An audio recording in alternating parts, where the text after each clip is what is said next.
We wrap this chapter up with a focus on molecular compounds. Everything we've talked about so far has been ionic.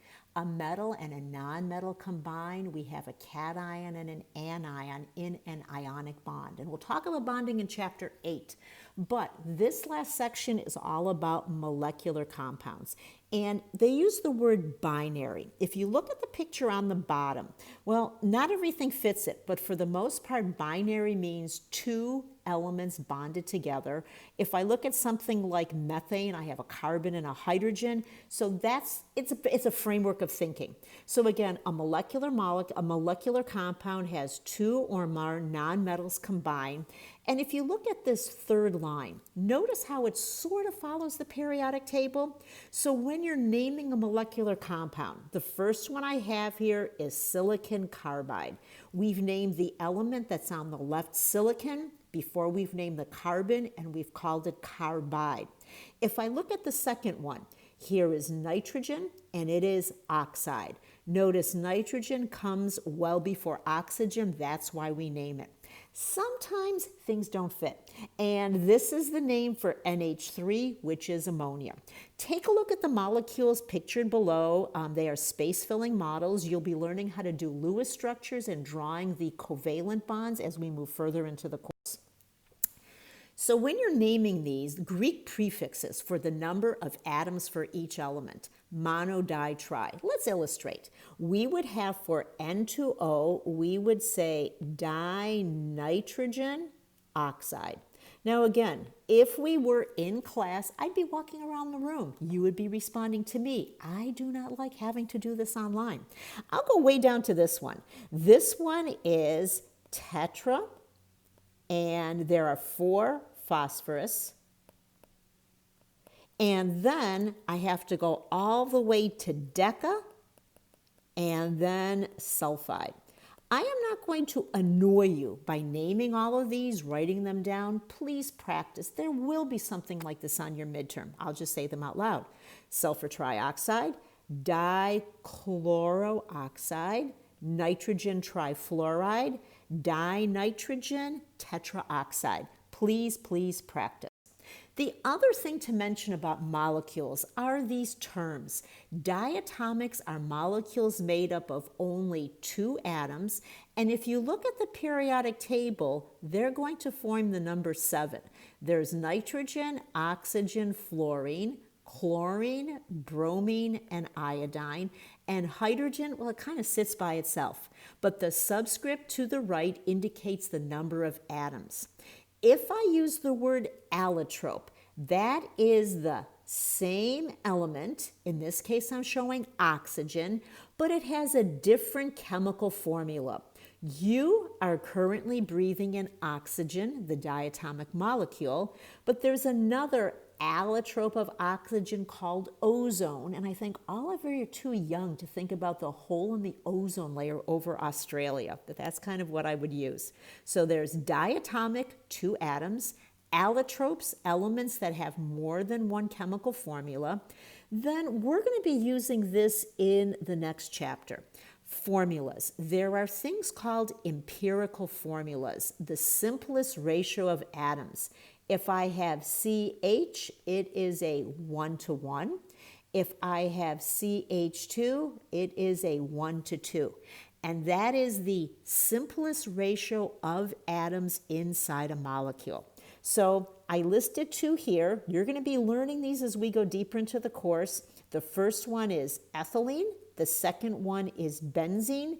Notice if I divide ethylenes by 2 or benzenes by 6, I will come up to the same empirical formula. But these materials have different molecular formulas. Another example is, what if we have a 1:2? And you can see C2H4, that is ethylene, C3H6, that is ethane, C4H8 is butane. Oh, C3H6 is actually propane. That's what's in our gas grill. So the whole idea here is an empirical formula is the simplest ratio. The molecular formula is the actual ratio. And we'll be doing calculations in chapter 2. So if you know what the words mean, it's going to make that a lot easier. Finally, this is one of the hardest things for people who haven't had a lot of background, and that's where everybody began. If I have something like methane, its molecular formula is CH4, same as the empirical formula. There is something called a structural formula, which is a two-dimensional, and it shows you what atoms are bonded to each other. Then there is what is called a perspective drawing. And even though we have it, we have to have it on paper, when you take organic, if that's in what you're going to be taking, it's drawn a certain way.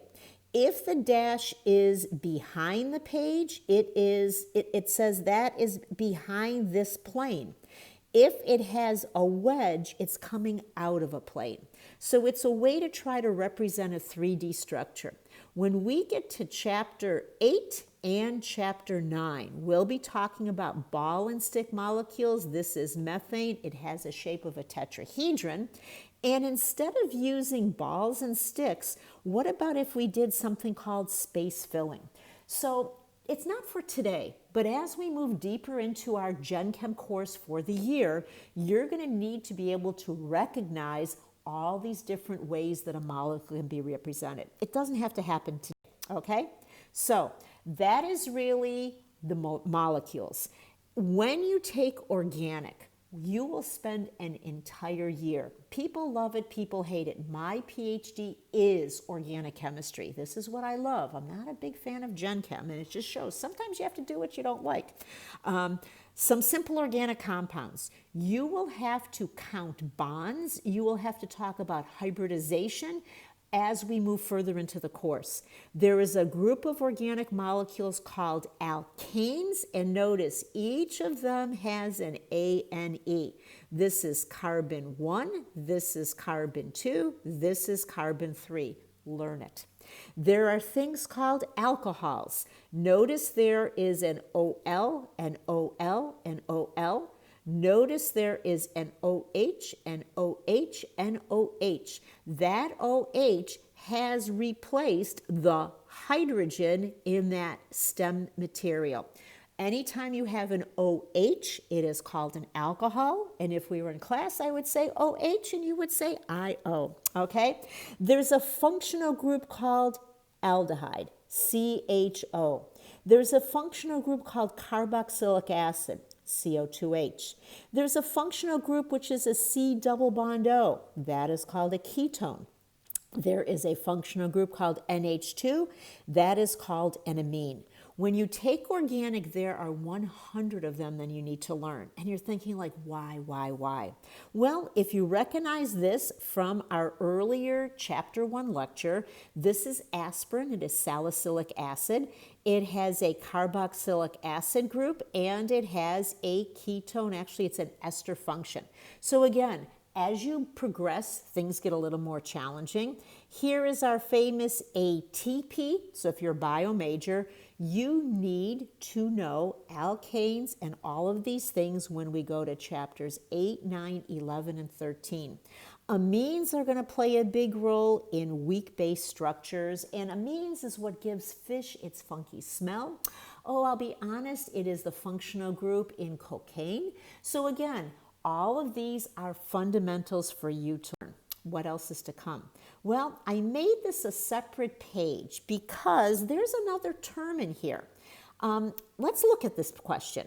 If you have an isotope, what does that bring to mind? Oh, maybe carbon 13, carbon 14. Am I looking at that here? No. If I have an alcohol, I have to have an OH group. Well, I see an OH group here. If I have an oxy acid, oh, that's something like ClO4, HClO4. When I look at these figures, I realize none of those terms really match the figure. So what these two things are is they are called isomers. It was a question on a midterm exam. Notice I did not talk about it in lecture, but when you do your homework, in fact, this is an end of chapter problem, you will learn it. Isomers have the exact same chemical formula, but the atoms are just bonded differently together. Again, insight is what I'm pushing. You've got facts, you've got methods, and then you have to apply it. I put this in here because nobody majors in Gen Chem. Some of you nutritionists are going to have to worry about, do people get the right amino acids? Some of you going into medicine, you're going to encounter these things. You're going to encounter these things in your upper level courses. Notice there are atoms. Notice they are bonded. Notice the atoms are elements and they make all sorts of different structures. My last picture is, let's walk away from chapters 1 and 2 with what I will call the big picture. There are materials that are ionic. There are materials that are molecular. And again, this is insight. I'm not doing any definitions. I'm not doing any facts. I'm giving you a pictorial representation. An ionic will always be a metal as well as a nonmetal. They're going to combine to make an ionic material, NaCl. So we have a lot of struggles in this class. Students will memorize words, but they don't relate them to things. And so I'm really going to try hard this semester, especially since we're online, to try to give you that insight as best as I can with this online class. For a molecule, two nonmetals combine, and essentially that's what this is: methane, ethane, propane. Propane is in your gas grill. It is what you use when you're cooking hot dogs and hamburgers. So again, make some relations to real life things, especially if it's brand new for you. And I used to have some medical applications, but I kind of left them out this time. So again, this wraps up chapter 2. It had a lot in it. It had early things about the atom. It had the modern atom. Then it introduced you to the terms ionic and molecular substances and went to define what they are and how to name them. Remember, ask questions. As you do your homework problems, keep a notebook. Email me, that's the best we can do today, or Zoom me, and we will be able to figure things out.